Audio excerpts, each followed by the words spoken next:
اصل ذمہ داری تو حکمرانوں ہی کی ہے۔ اسلام کے نفاذ کے سلسلے میں ان کو جو کردار ادا کرنا چاہیے تھا وہ انہوں نے نہیں کیا۔ آئین میں لکھا ہوا ہے کہ یہاں اسلام کے احکام نافذ ہوں گے، آئین میں لکھا ہوا ہے کہ یہاں سے سود کا خاتمہ ہوگا، آئین میں لکھا ہوا ہے کہ یہاں اسلامی تعلیمات کو عام کیا جائے گا، آئین میں لکھا ہوا ہے کہ یہاں عربی زبان کو فروغ دیا جائے گا، لیکن ان ساری باتوں پر حکمرانوں کی طرف سے کوئی دلچسپی ظاہر نہیں کی گئی۔ انہوں نے سنجیدگی سے اس کے لیے سوائے ضیاء الحق مرحوم کے کسی نے کوئی آگے قدم نہیں بڑھایا۔ یہ ٹھیک ہے کہ کام ایسا نہیں کہ بالکل نہیں ہوا، چونکہ خود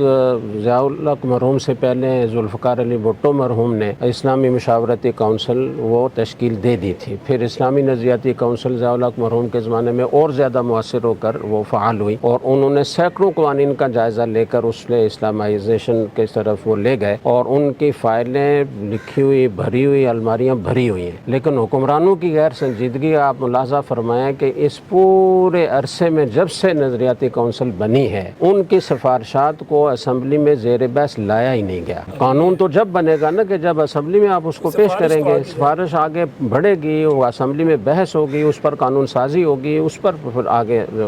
اسلامائزیشن کا کام ہوگا۔ تو حکمرانوں نے غفلت کا مظاہرہ کیا، اس میں کوئی شک و شبہ نہیں ہے، لیکن یہ کہنا کہ معاشرے کی کوئی ذمہ داری نہیں ہے، اپنی انفرادی زندگی میں اسلام کے احکام کو فالو کرنا یہ ہر مسلمان کی ذمہ داری ہے، اور جب مسلمان اگر انفرادی طور پر اپنے اوپر اسلام کو نافذ کریں گے، اپنے گھرانے میں اسلام نافذ کریں گے، اپنی ملازمت اور کاروبار میں اسلام کو نافذ کریں گے، تو یہی معاشرہ پھر ایسا بنے گا کہ اس کی وجہ سے اللہ تعالیٰ پھر حکمران بھی ہمیں ایسے نصیب فرمائیں گے کہ جو واقعتاً اسلام کے شادائی ہوں گے۔ وہ حدیث میں آتا ہے نا، یولی علیکم کما تعملون، تم پر حکمران بھی ایسے مسلط کیے جاتے ہیں جیسے تم عمل کرتے ہو۔ اس کو مختصر تعبیر میں یوں ذکر کیا جاتا ہے کہ اعمالکم اعمالکم، تمہارے اعمال ہی تمہارے عمال ہیں۔ تو اگر حکمران اچھے نہیں ہیں تو اس میں بھی ہم سب کا قصور ہے۔ معاشرے میں رہنے والے افراد اگر اپنی انفرادی زندگی میں اسلام کے احکام کو فالو کرتے، وہ امانت و دیانت کو فروغ دیتے۔ اب کسی حکمران نے مجبور تو نہیں کیا نا کسی دکاندار کو کہ وہ کم تولے، وہ جھوٹی قسمیں کھا کر اپنا سودا بیچے، کسی تاجر کو اس پر مجبور تو نہیں کیا کہ وہ سودی قرضے لے کر کاروبار کو بڑھائے، کسی حکمران نے مجبور تو نہیں کیا کہ وہ جھوٹ بولے، وہ خیانت کرے۔ تو ہر چیز میں ملاوٹ ہمارے ہو رہی ہے، ہر چیز میں دو نمبری ہے، کپڑا یہاں بنے گا جاپانی مور لگے گی، آپ طرح طرح کی ملاوٹیں ہر چیز میں کریں گے، تو اس کے لیے حکمرانوں نے مجبور تو نہیں کیا نا، یہ تو ہمارا معاشرہ خود کر رہا ہے۔ تو معاشرے کی بھی ذمہ داری ہے کہ ایک تو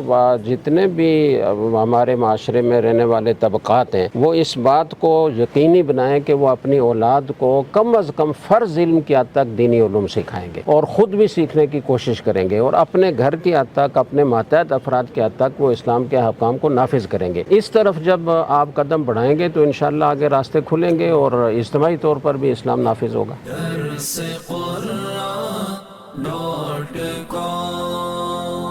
www.darsequran.com